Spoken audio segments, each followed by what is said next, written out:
देखिए, ये लड़ाई बहुत बड़ी लड़ाई है। ये जन आंदोलन के बिना ईवीएम हटने वाली नहीं है। और जन आंदोलन ट्विटर से नहीं हुआ करता कि 2 लाइन लिख दी और कहानी खत्म। ये तो केवल आप एक बस परंपरा निभा रहे हो, बस, और कुछ नहीं है। अपने आप को अपने मन को झूठी तसल्ली दे रहे हो। अन्यथा लड़ाई तो सड़क पर होगी, तो सड़क पर उतरना पड़ेगा, लगातार बोलना पड़ेगा, प्रेस कॉन्फ्रेंस करनी पड़ेगी, आपको जो है जगह जगह सेमिनार करने पड़ेंगे, आपको धरने देने पड़ेंगे। सो ये जो पार्टियां हैं, बड़ी पार्टियां, जब तक ये नहीं आएंगी, ईवीएम नहीं हटेगी और ये पार्टियां किसी गलतफहमी में न रहें, मोदी इस बार जीतने के बाद में इन पार्टियों की कहानी ही खत्म कर देगा। क्यों? क्योंकि इस देश में इसके बाद चुनाव नहीं होंगे।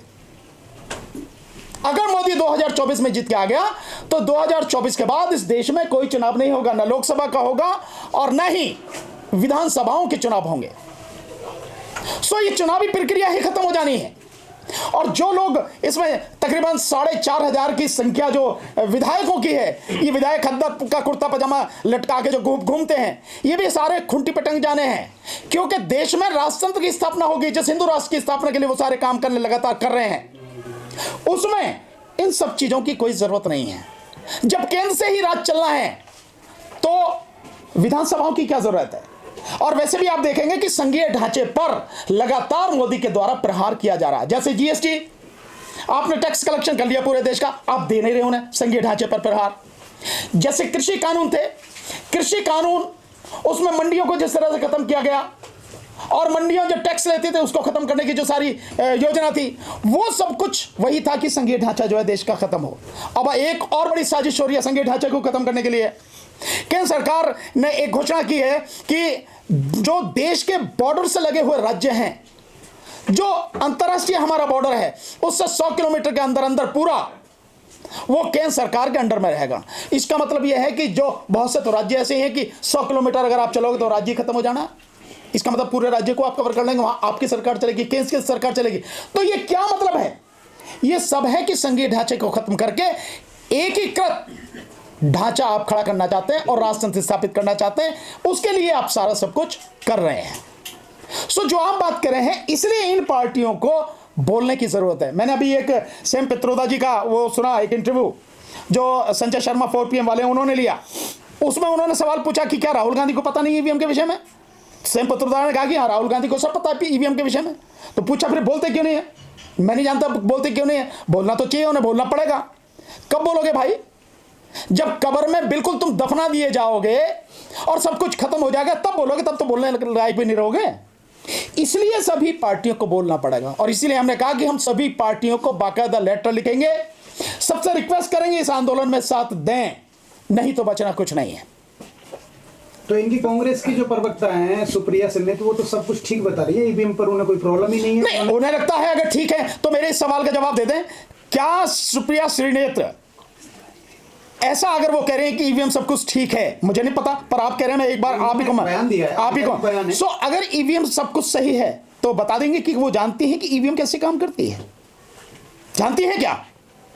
मैं बार बार इस बात को कहता हूं कि सुप्रीम कोर्ट के सभी जजेस, इस देश की 24 हाई कोर्ट के सभी जजेस, डिस्ट्रिक्ट कोर्ट के सभी जजेस, मजिस्ट्रेट, इस देश में जितने भी IAS ऑफिसर हैं, कलेक्टर, SDM, ADM, जितने भी हैं, secretary, joint secretary, additional secretary, director, under secretary, जितने भी हैं, जितने भी डॉक्टर्स हैं, जितने भी इंजीनियर हैं एक्सेप्ट सॉफ्टवेयर इंजीनियर, जितने भी वकील हैं, एडवोकेट हैं, निचली अदालत से लेकर ऊपर सुप्रीम कोर्ट तक के, और जितने भी इस देश में प्रोफेसर से PhD किए हुए हैं, डिग्री लिए हुए हैं, सारे के सारे जितने भी पढ़े लिखे लोग हैं, मैं सबसे सवाल पूछता हूं, कोई भी एक बता दे क्या वो जानते हैं कि ईवीएम कैसे काम करती है?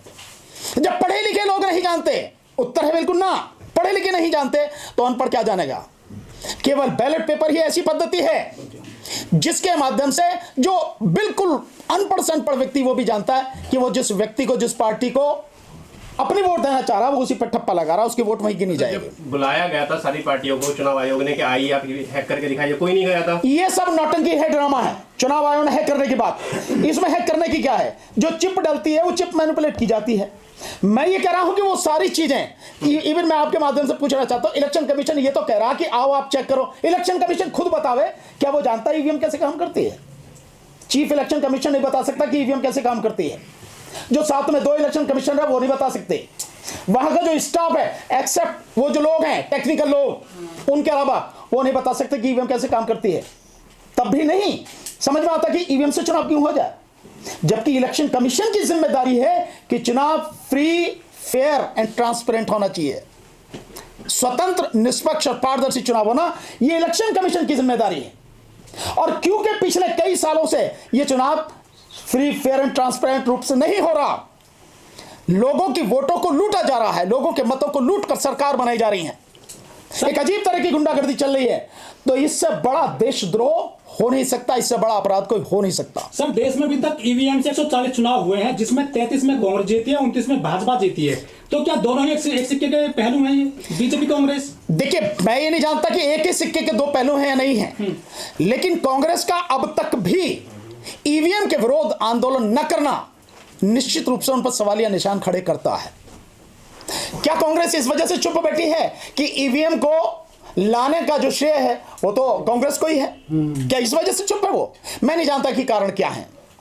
और हो सकता है कि जो आप कह रहे हो एक सिक्के के दो ही पहलू हों, भाई एक सिक्के के दो पहलू, एक ही है और एक ही है, ये भी हो सकता है, मैं नहीं जानता हूं। लेकिन उनकी चुप्पी देश को बहुत भारी पड़ रही है और बहुत भारी पड़ेगी। चुनाव आयोग और सुप्रीम कोर्ट ने बाकायदा नोटिस जारी कर दिया रूप में वो बघेल साहब को लेकर के कि ये जो आप आरोप लगाते हो ईवीएम को लेकर, नोटिस जारी किए गए कि आप प्रमाण दीजिए कि ईवीएम में गड़बड़ी है। हम बार बार ऐसी याचिका स्वीकार नहीं करेंगे और जवाब मांगना शुरू कर दिया सुप्रीम कोर्ट ने और चुनाव आयोग ने। मैं सुप्रीम कोर्ट और चुनाव आयोग से सिंपल एक सवाल पूछता हूं बार बार, और इस बात को ध्यान में रखा जाए कि यह जिम्मेदारी इलेक्शन कमीशन की है कि देश में चुनाव विधानसभाओं का हो या लोकसभा का या राष्ट्रपति का, फ्री ये शब्द केवल शब्द नहीं है, ये शब्द अपने आप में बहुत महत्वपूर्ण है, बहुत वजन रखते हैं। Free, fair and transparent. Election commission बताए कि क्या वो ईवीएम को जानता है? फिर दोहरा रहा हूं इस सवाल को, ईवीएम को जानता कैसे काम करती है? नहीं जानता।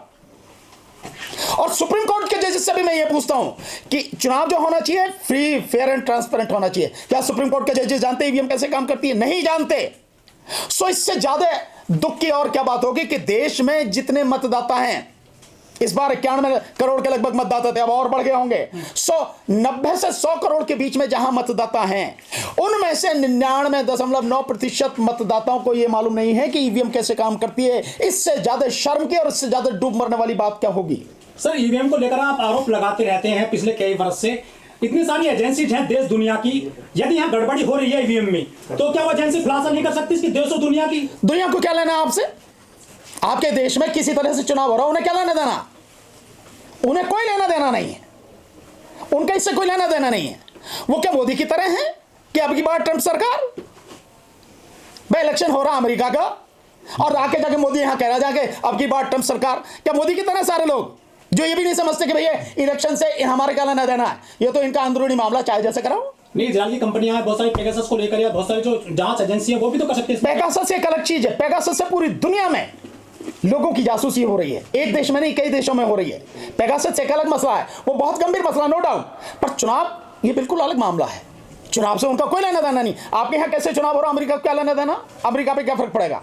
सर, आप सुप्रीम कोर्ट पे आके कब दायर करेंगे? बहुत सारी लड़ाई। देखिए, याचिका कब दायर करनी है उसका सही समय जब आएगा, हम भी इस कदम को उठाएंगे। लेकिन जब हमारे सामने बहुत सारी चीजें कि जितने भी याचिका सुप्रीम कोर्ट में दायर की गई वो सारी की सारी जो है डिसमिस की सुप्रीम कोर्ट ने, और अभी भी एक पड़ी है एडीआर की।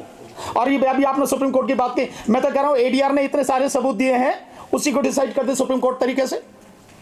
और फिर यही सवाल कह रहा हूं कि free, fair and transparent election के लिए बता सकते हैं कि कौन सा तरीका है?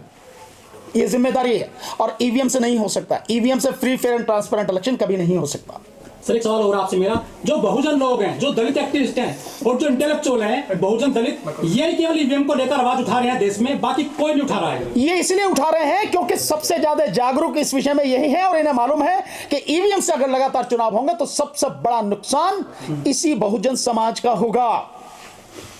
अगर भाजपा सरकार 2024 में मोदी जीत कर आ गया तो सबसे पहले इन्हीं की गर्दन कटेगी, इन्हीं का सब कुछ लिटेगा।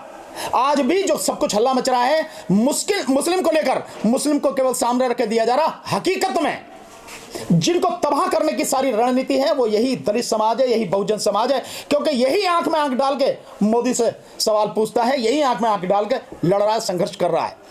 ऐसा नहीं है, और भी बहुत लोग कर रहे हैं, इसमें कोई शक नहीं है। लेकिन बहुजन समाज में ये जो लोग हैं, जो बोलने वाले हैं, इनको मालूम है कि सबसे बड़ा नुकसान उन्हीं का है, इसलिए वो बोल रहे हैं।